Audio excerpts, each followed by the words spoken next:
नमस्कार दोस्तों, आप सभी का स्वागत है आपके अपने YouTube channel objective by Krishna पर। अगर आप बीएसीबी कक्षा 10वीं 2027 परीक्षा की तैयारी कर रहे हैं, तो आज का यह वीडियो आपके लिए बेहद महत्वपूर्ण होने वाला है। आज हम पढ़ने वाले हैं अध्याय थर्ड, जिसका नाम है धातु एवं अधातु के सबसे मोस्ट इम्पोर्टेंट वीवीए ऑब्जेक्टिव क्वेश्चंस, जो कि परीक्षा में बार-बार पूछे जाते हैं। तो वीडियो को अंत तक ज़रूर देखिए, क्योंकि इसमें मैं आपको ऐसे-ऐसे प्रश्न बताने वाला हूँ, जो आपकी तैयारी को एकदम स्ट्रॉन्ग बना देंगे। तो बिना टाइम को वेस्ट किए हुए शुरू करते हैं आज के फर्स्ट क्वेश्चन से। लिखा गया है फर्स्ट नंबर में, निम्नलिखित में से निम्नलिखित में कौन अधातु है? मतलब इसमें से ऐसा कौन सा एग्जाम्पल है जो अधातु है, जो नॉन मेटल है? तो इसका ऑप्शन ए में लिखा गया है कार्बन, ऑप्शन बी में लिखा गया है सोडियम, ऑप्शन नंबर सी में लिखा गया एल्युमिनियम और ऑप्शन नंबर डी में लिखा गया कैल्शियम। तो इसका सही आंसर हो जाएगा ऑप्शन नंबर में ए हो जाएगा। ठीक है, कार्बन हो जाएगा सही आंसर। ओके, मतलब निम्नलिखित में कौन अधातु है? तो कार्बन अधातु है। ठीक है, देखिए आपको हम एक ट्रिक बताते हैं। ओके, अधातु अधातु का ट्रिक मतलब पहचाने का ट्रिक क्या है? अगर जिसके भी मतलब जिसके अंत में ना यम आ जाए ना, यम वो होता है धातु। ओके, जिसके अंत में यम आ जाए वो होता है धातु। धातु। ओके, जिसके मतलब अंत में यम आ जाए वो क्या होता है? तो धातु होता है। और जिसके मतलब समझ नहीं, जो धातु होता है, जो मतलब जो समझ ये ऐसा समझ लीजिए, जो धातु हो गया वो अधातु तो हो ही जाएगा। मतलब मतलब धातु उल्टा अधातु, जिसके मतलब अंतिम यम नहीं हो रहा वो क्या हो जाएगा? अधातु हो जाएगा। ठीक है, इसलिए मतलब इसमें भी यम है, इसमें भी यम है, इसमें भी यम है, इसलिए ये तीनों क्या हुआ? धातु हो गया। और जिसके इसके अलावा क्या बचा है? तो कारण बचा है, इसमें यम नहीं है, इसलिए ये क्या हो जाएगा? तो अधातु हो जाएगा। ठीक है, चलते हैं इसको तरफ। लिखा है सेकंड नंबर में, निम्न में निम्न में से कौन सा उपधातु है? इसमें से ऐसा ऐसा कौन है जो उपधातु है? तो ऑप्शन नंबर ए में लिखा गया Zn, ऑप्शन नंबर बी में लिखा गया Ca, ऑप्शन नंबर सी में लिखा गया है Ge और ऑप्शन नंबर डी में लिखा गया है सी। जल्दी बताइए इसका सही उत्तर क्या होगा? ए, बी, सी या डी? आपका आंसर क्या है? कमेंट में कमेंट करें। ठीक है, तो इसका सही आंसर हो जाएगा, निम्न में से कौन सा उपधातु है? तो इसका सही आंसर हो जाएगा ऑप्शन नंबर में सी हो जाएगा। ठीक है, Ge हो जाएगा सही आंसर। Ge जो है ना वो उपधातु है। ठीक है, चलते हैं इसको तरफ। लिखा गया है थर्ड नंबर में, खाद्य पदार्थों के खाद्य पदार्थ के डिब्बों पर जिंक के बजाय टीन का लेप होता है, क्योंकि बहुत इंपॉर्टेंट ये क्वेश्चन है। ठीक है, बहुत ही ज्यादा इंपॉर्टेंट। MVVI आप कह सकते हैं इसको। ठीक है, मतलब खाद्य पदार्थ के डिब्बों पर जिंक के बजाय टीन का लेप होता है, क्योंकि तो ऑप्शन नंबर ए में लिखा गया टीन की अपेक्षा जिंक कम अभिक्रियाशील है, ऑप्शन नंबर बी में लिखा गया टीन की अपेक्षा जिंक का गलनांक अधिक है, ऑप्शन नंबर सी में लिखा गया टीन की अपेक्षा जिंक महंगा है और ऑप्शन नंबर डी में लिखा गया टीन की अपेक्षा जिंक अधिक अभिक्रियाशील है। तो इसका सही आंसर हो जाएगा ऑप्शन नंबर थर्ड नंबर का डी हो जाएगा। ठीक है, टीन की अपेक्षा जिंक अधिक अभिक्रियाशील है। खाद्य पदार्थ के डिब्बों पर जिंक के बजाय टीन का लेप होता है, क्योंकि टीन की अपेक्षा जिंक अधिक अभिक्रियाशील है। ठीक है, चलते हैं इसको तरफ। लिखा गया चार नंबर में, देखते हैं कितने लोग सही जवाब देते हैं इसका। जिसका सही हुआ कमेंट में यस जरूर लिखे लिखे। ठीक है, लिखा गया है कौन विद्युत का सर्वोत्तम सुचालक है? तो ऑप्शन सर्वोत्तम सुचालक कौन है इसमें से? तो ऑप्शन नंबर ए में लिखा गया Cu। अगर आप इस लेक्चर को शुरू से अंत तक देख लेते हैं ना, तो आपको धातु एवं अधातु चैप्टर से एक ही ऑब्जेक्टिव नहीं गलत होगा। ठीक है, इसलिए बिना स्किप किए हुए अच्छा से देखिए लेक्चर को। ऑप्शन नंबर बी में लिखा गया Ag, ऑप्शन नंबर सी में लिखा गया Al और ऑप्शन नंबर डी में लिखा गया Fe। तो इसका सही आंसर हो जाएगा ऑप्शन नंबर फोर नंबर का बी हो जाएगा। ठीक है, Ag हो जाएगा सही आंसर। मतलब कौन विद्युत का सर्वोत्तम सुचालक है? तो Ag है ना, वो विद्युत का सर्वोत्तम सुचालक है। ठीक है, ये क्वेश्चन एग्जाम में आने का पूरा चांस है, इसको भूलना मत, बहुत इंपॉर्टेंट है। ठीक है, चलते हैं इसको तरफ। लिखा गया पांच नंबर में, निम्नलिखित निम्नांकित में कौन उपधातु है?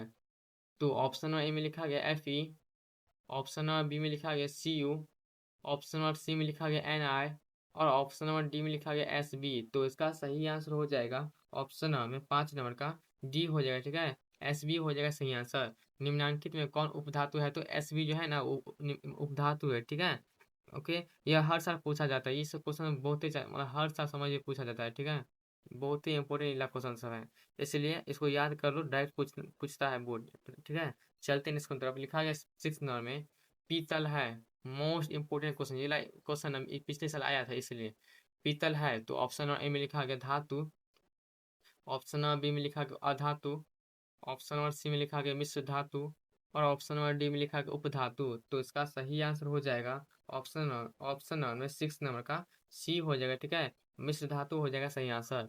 पीतल क्या है तो मिश्र धातु है, ठीक है। चलते हैं इसको तरफ। लिखा गया है 7 नंबर में, निम्न में से कौन आयनिक यौगिक है। इसमें से ऐसा कौन सा यौगिक है जो आयनिक है, ठीक है।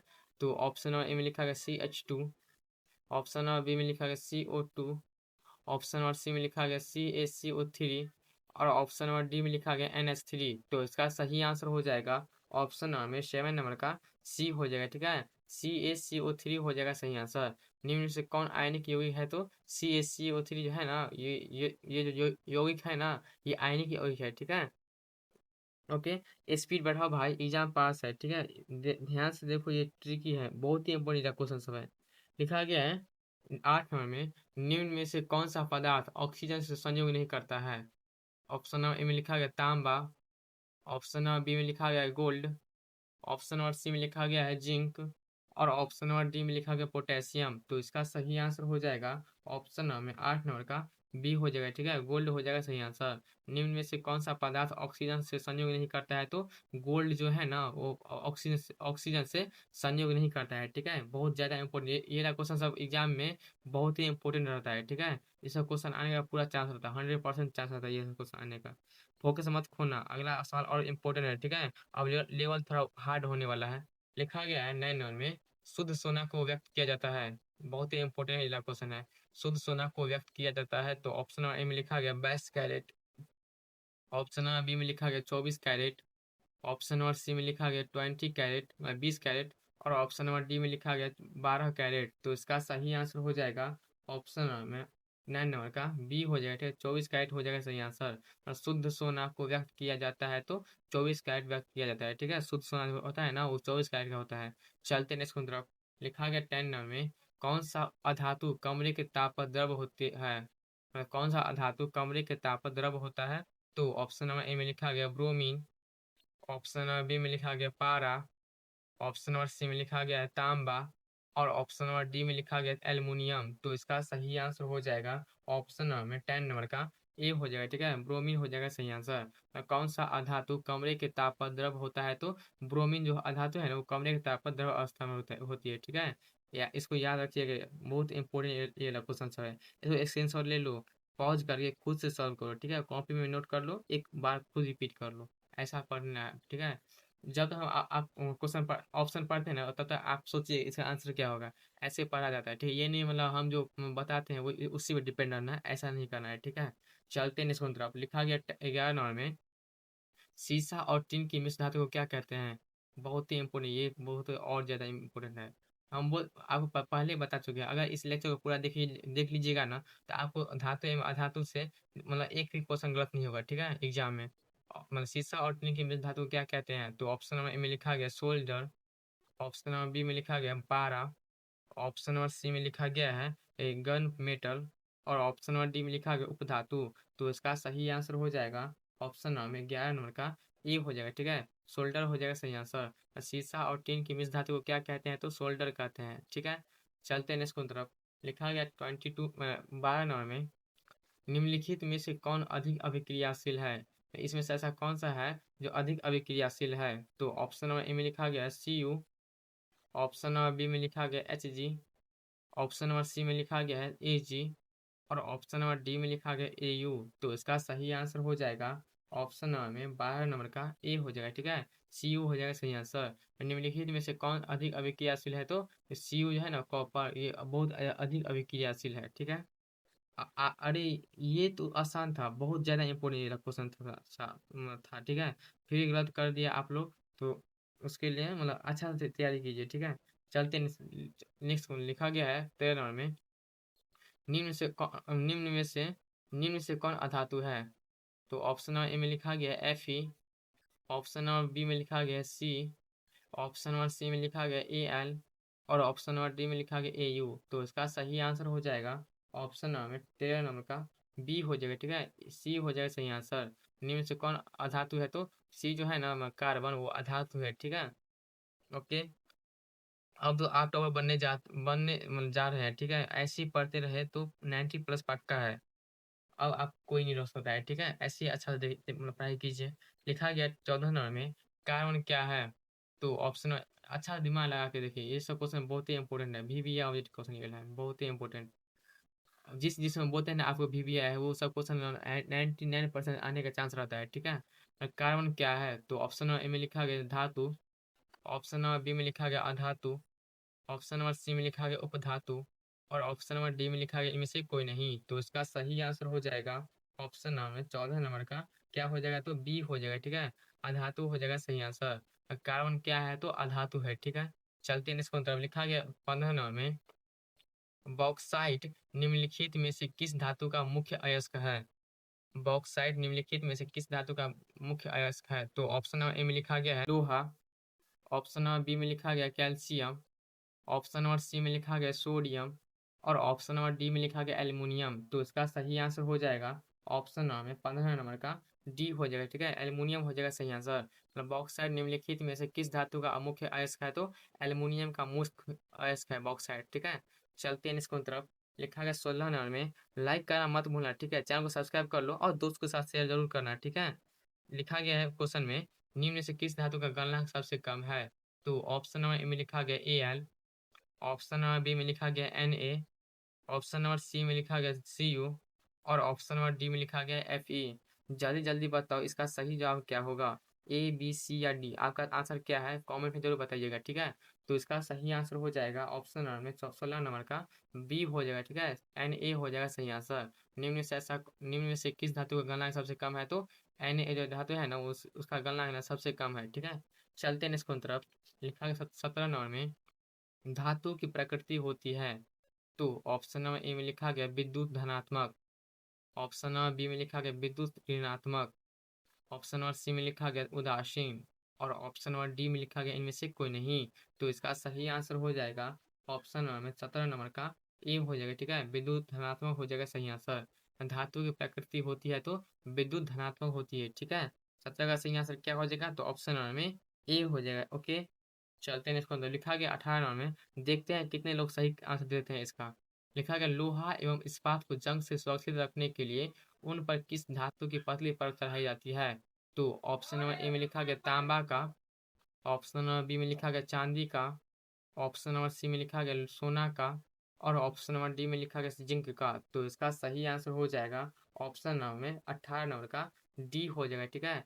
जिंक का हो जाएगा सही आंसर। लोहा एवं इस्पात को जंग से सुरक्षित रखने के लिए उन पर किस धातु की पतली परत चढ़ाई जाती है? तो जिंक का, ठीक है?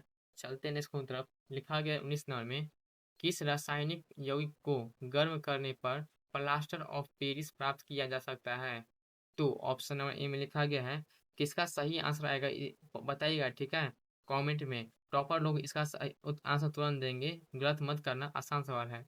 मतलब किस रासायनिक यौगिक को गर्म करने पर प्लास्टर ऑफ पेरिस POP प्राप्त किया जा सकता है? तो ऑप्शन नंबर ए में लिखा गया व्यंजक चूर्ण, ऑप्शन नंबर बी में लिखा गया जिप्सम, ऑप्शन नंबर सी में लिखा गया चूना पत्थर और ऑप्शन नंबर डी में लिखा गया कच्चा चूना। तो इसका सही आंसर हो जाएगा ऑप्शन नंबर 19 नंबर का बी हो जाएगा, ठीक है? जिप्सम हो जाएगा सही आंसर, ओके? चलते हैं इसको तरफ। लिखा गया 20 नंबर में विद्युत अपघटनी परिष्करण में अशुद्ध धातु को बनाया जाता है।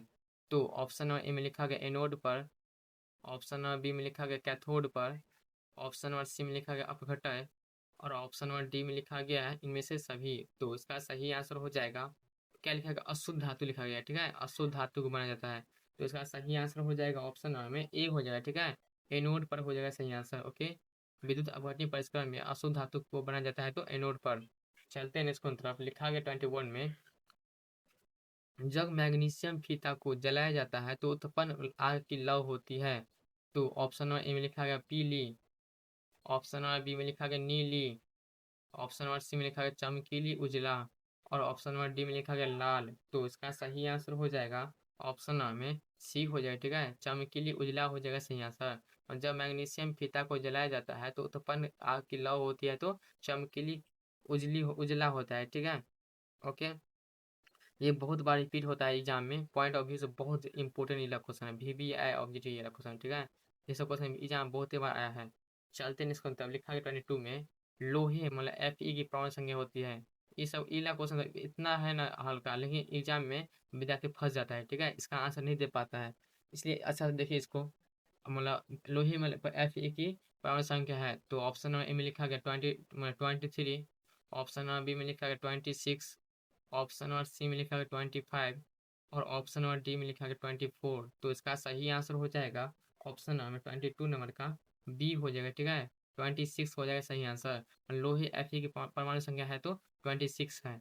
चलते हैं नेक्स्ट को तरफ, लिखा है 23 में रॉयल जल एक्वारिजिया किस अनुपात में सांद्र हाइड्रोक्लोरिक अम्ल एवं सांद्र नाइट्रिक अम्ल का ताजा मिश्रण होता है? तो ऑप्शन नंबर ए में लिखा है 3:2, ऑप्शन नंबर बी में लिखा है 2:3, ऑप्शन नंबर सी में लिखा है 3:1 और ऑप्शन नंबर डी में लिखा है 1:3। तो इसका सही आंसर हो जाएगा ऑप्शन नंबर 23 नंबर का ए हो जाएगा, ठीक है, 3:2 हो जाएगा सही आंसर। रॉयल जल एक्वारिजिया किस अनुपात में सांद्र हाइड्रोक्लोरिक अम्ल एवं सांद्र नाइट्रिक अम्ल का ताजा मिश्रण होता है? तो 3:2 हो जाएगा सही आंसर। ओके, बोर्ड इसी टाइप का क्वेश्चन पूछता है, ये वाला बहुत मतलब बहुत इजी था क्वेश्चन, ठीक है, ध्यान से देखो, इसको अच्छे से समझ लो वरना फंस जाओगे, ठीक है, ये सब क्वेश्चन बहुत ही इंपॉर्टेंट है। चलते नेक्स्ट मतलब लिखा गया 24 में एल्युमिनियम पर मोटी ऑक्साइड की परत बनाने की प्रक्रिया को क्या कहते हैं? बहुत ही इंपॉर्टेंट क्वेश्चन, बहुत ज्यादा इंपॉर्टेंट, ये सब क्वेश्चन में विद्यार्थी फंस जाता है, ठीक है। एल्युमिनियम पर मोटी ऑक्साइड की परत बनाने की प्रक्रिया को क्या कहते हैं? तो ऑप्शन नंबर ए में लिखा गया एनोडीकरण, ऑप्शन नंबर बी में लिखा गया कैथोडीकरण, ऑप्शन नंबर सी में लिखा गया ए और बी दोनों और ऑप्शन नंबर डी में लिखा गया इनमें से कोई नहीं। तो इसका सही आंसर हो जाएगा ऑप्शन नंबर 24 नंबर का सी हो जाएगा, ठीक है, ए और बी दोनों हो जाएगा सही आंसर। एल्युमिनियम पर मोटी ऑक्साइड की परत चढ़ाने बनाने की प्रक्रिया को क्या कहते हैं? तो एनोडीकरण और कैथोडीकरण दोनों कहते हैं, ठीक है। चलते हैं नेक्स्ट तरफ, लिखा गया 25 नंबर में जंगरोधी स्टील क्या है? स्पीड बढ़ाओ टाइम कम है। अब जो क्वेश्चन आएगा ना वो एग्जाम पॉइंट ऑफ व्यू से बहुत ज्यादा इंपॉर्टेंट है, ठीक है, फोकस मत खोना, अगला सवाल और इम्पोर्टेंट है। लिखा गया है जंगरोधी स्टील क्या है? तो ऑप्शन नंबर ए में लिखा गया धातु, ऑप्शन नंबर बी में लिखा गया अधातु, ऑप्शन नंबर सी में लिखा गया मिश्र धातु और ऑप्शन नंबर डी में लिखा गया इनमें से कोई नहीं। तो इसका सही आंसर हो जाएगा ऑप्शन नंबर 25 नंबर का बी हो जाएगा, ठीक है, अधातु हो जाएगा सही आंसर। जंगरोधी स्टील क्या है? तो अधातु है। चलते हैं नेक्स्ट तरफ, लिखा है 26 नंबर में सबसे अधिक विद्युत ऋणात्मक तत्व कौन है इसमें से? सबसे अधिक विद्युत ऋणात्मक तत्व कौन है? बहुत ज्यादा इंपोर्टेंट ये क्वेश्चन, बहुत ही ज्यादा इंपोर्टेंट। तो ऑप्शन नंबर ए में लिखा गया Cl2, ऑप्शन नंबर बी में लिखा गया F, ऑप्शन नंबर सी में लिखा गया O2 और ऑप्शन नंबर डी में लिखा गया Fe। तो इसका सही आंसर हो जाएगा ऑप्शन नंबर में बी हो जाएगा, ठीक है, फ्लोरीन F हो जाएगा सही आंसर। सबसे अधिक विद्युत ऋणात्मक तत्व कौन है? तो विद्युत लिखा है, विद्युत ऋणात्मक लिखा है, ठीक है, विद्युत ऋणात्मक तत्व कौन है? तो F है, ठीक है। चलते हैं इसको तरफ, इसको स्क्रीन शॉट ले लेना, ठीक है, बहुत ही इंपॉर्टेंट क्वेश्चन है। चलते लिखा गया है 27 में क्रायोलाइट किस धातु का अयस्क है? तो ऑप्शन क्रायोलाइट जो है ना ये किस धातु का अयस्क है? तो ऑप्शन नंबर ए में लिखा गया तांबा का, ऑप्शन नंबर बी में लिखा गया लोहा का, ऑप्शन नंबर सी में लिखा गया एल्युमिनियम का और ऑप्शन नंबर डी में लिखा गया मैग्नीशियम का। तो इसका सही आंसर हो जाएगा ऑप्शन नंबर 27 नंबर का सी हो जाएगा, ठीक है, एल्युमिनियम का हो जाएगा सही आंसर। और क्रायोलाइट किस धातु का अयस्क है? तो एल्युमिनियम का अयस्क है, ठीक है, क्रायोलाइट। अरे ठीक है, किस किस का गलत हुआ सच सच बताना, भाई मजा आ रहा है ना पढ़ने में। लिखा गया है, चलते हैं इसको तरफ, लिखा है 28 में इलेक्ट्रॉन के स्थानांतरण से बने यौगिक कहलाते हैं।